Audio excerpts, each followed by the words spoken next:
Hello, John Feldt here. Welcome to the NCGA FMC Agricultural Weather Outlook for February 2nd, 2014. Now, for any new subscribers, since my last briefing, this briefing is provided each week, usually on Sunday or Monday, and it provides an outlook for precipitation and temperature for the U.S. Corn Belt, generally for the next 2 to 3 weeks. This is more the short term.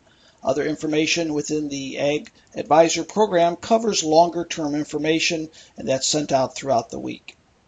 So the past 7 days across the upper Midwest, you can see light amount of precipitation in blue. Now keep in mind, if that's in the form of snow, that can be significant snow. The moderate is in green, and that is in the cold area, so that would be more significant snow. And that extends from parts of Missouri, but mainly central Illinois, Indiana, Michigan, and Ohio. And that's been really an active track as far as snowfall goes. Now, if we look at over the last week, we can see that snowfall was more significant over this region right in here. This was the percent of normal precipitation, and this was precipitation 2 and even 3 times normal for the week. So this gives some indication of the action track right here from Illinois, Indiana into northern Ohio. Upper Midwest, pretty quiet with below normal precipitation. Now, as far as January temperatures go, I don't need to tell you this, but well below normal. Blues are anywhere from 6 to 12 degrees below normal temperatures, and this averages out for the month of January over most of the Corn Belt well below normal temperatures. Last week was even colder. Look at this bright shade of maroon. That was 15 degrees or more below normal, and extended all the way from Minnesota, Wisconsin, Michigan, much of Indiana, all of Ohio. So extremely below normal temperatures over the last 7 days. So here's the snow that occurred over the last 7 days. Maroon's light, but you can see heavier amounts of snow here in the orange and green. So there was quite a bit of snow, but mainly over the upper Midwest.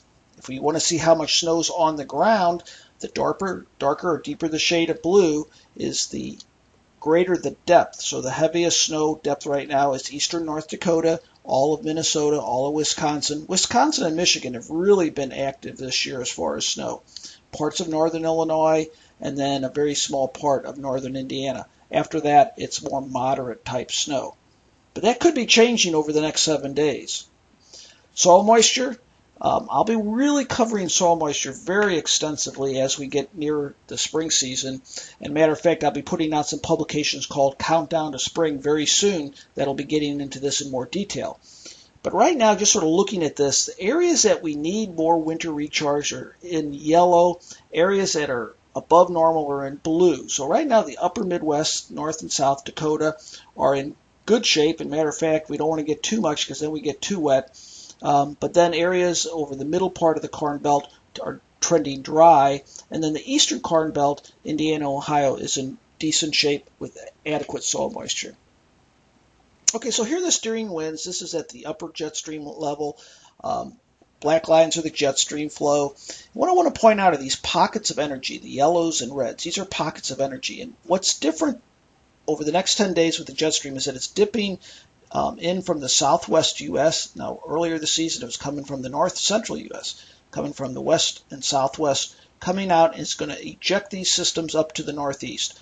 I see 3 separate systems over the next 10 days, primarily affecting eastern U.S. and the southeast U.S., but all 3 of them are going to produce a variety of weather. Also, these systems are coming in far enough south. This is a water vapor satellite picture. It indicates by the white shades, the brighter the white, the more moisture there is at mid and upper levels of the atmosphere. This isn't low level at the Earth's surface. This is higher up. Now, this will do 2 things. When we get a tap of the specific moisture in February, it'll do 2 things. Number 1, it's going to increase the chances of a variety of winter weather, including freezing rain. And number 2, if it's in the area of rain, it's going to enhance the amounts of rain. So that's what we see when we get the specific moisture in the middle of winter. Now, these are complicated graphics. If you've been listening to my briefings for a while, you're probably familiar with them. They're oscillations, and I know they're somewhat overwhelming. It takes me a while to even get used to these here. But what these are imbalances within the atmosphere. They're basically saying, is atmospheric pressure unusually high or low over certain areas. And I want to point out too, I don't have time to get into them in a lot of detail, but this is the North Atlantic Oscillation, very close to the Arctic Oscillation. And this is saying, generally speaking, when it's negative, as within this box here. So if it's below this horizontal line, it's negative. This is January. It's colder than normal over the eastern U.S. I wanted to point out that it's shifting now as we get into February and becoming closer to normal. So we're going to have a trend here. And I think what that's going to do is tighten up the gradient between warm and cold air. Now here's another one. I haven't showed this a whole lot. Pacific North American Oscillation. For all the month of January, it's positive. Now it's going negative. Again, if you look at this core of cold air here in purple and the warm air here, it's very close together. Now, I don't really think this warm air is going to expand as far north with these shifts. I do think the takeaway from the shifts in these oscillations is that it's going to be active as the cold air battles the warm air. And what we see over the next 10 days is 3 surface. Now I'm looking at the Earth's surface. 3 surface low tracks. And these will change with models that are out there a ways. This is number 1, first one in green, second one in blue, third one in yellow here. But we have 3 tracks as that upper jet stream ejects those systems of energy out. And each one of those will be producing a wide variety of weather, rain, snow, freezing rain, and sleet as we look out over the next week to 10 days. Now, the precipitation forecast for the next 7 days shows the heaviest precipitation over the Ohio Valley, the mid-Atlantic states, Tennessee River Valley, and the southeast U.S. But this area in the colder air here, even though that's not that high amounts, 0.8, 0.9, that's going to be in the form of snow, and that could very well be heavy snow. Now, if you're interested in a close-up over the southeast U.S., you can look at this right here. You can see 5 to 6 inches of rain north of Atlanta with 4 inches of rain over parts of Tennessee.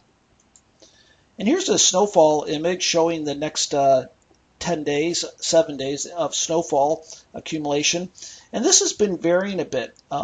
Initially, this second system looks stronger. Now it's more of a moderate system, and the third one looks very strong. I'm going to show 2 animations here. I want to show you that there's going to be an overlap of this precipitation, 1, 2, and 3. I'm going to show you a rainfall animation, and then we're going to go through the snowfall animation. And for the Corn Belt, I think that snow animation will show you very clearly the 3 tracks of snow with these 3 systems.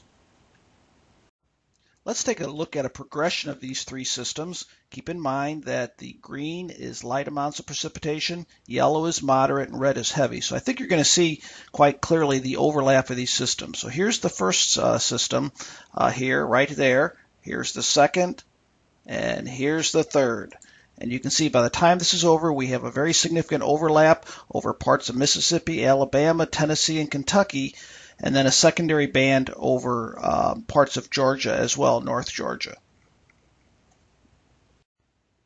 Now, I thought I'd run through an animation of the 3 systems now as far as snowfall goes.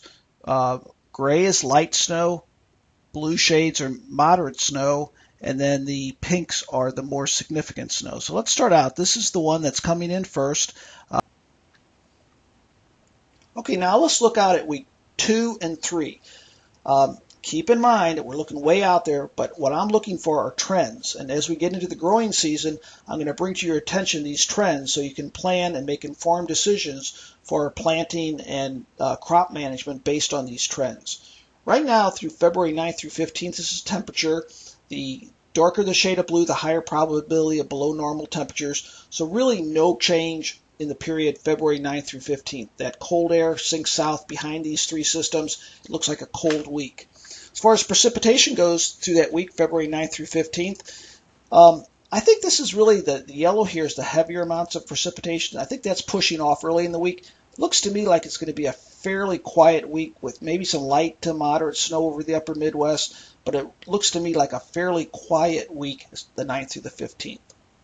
Now let's look at the 15th through the 21st. This is the temperature anomalies. Blue is that really cold air. And see how it's pushed back? That's that teleconnection that I was pointing to. Earlier it was in this area. It's pushed back here. Here's your warm air.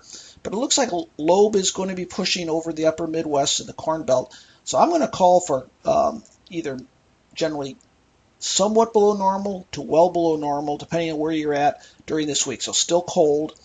And right now, it looks like there could be some enhanced precipitation over parts of the area here.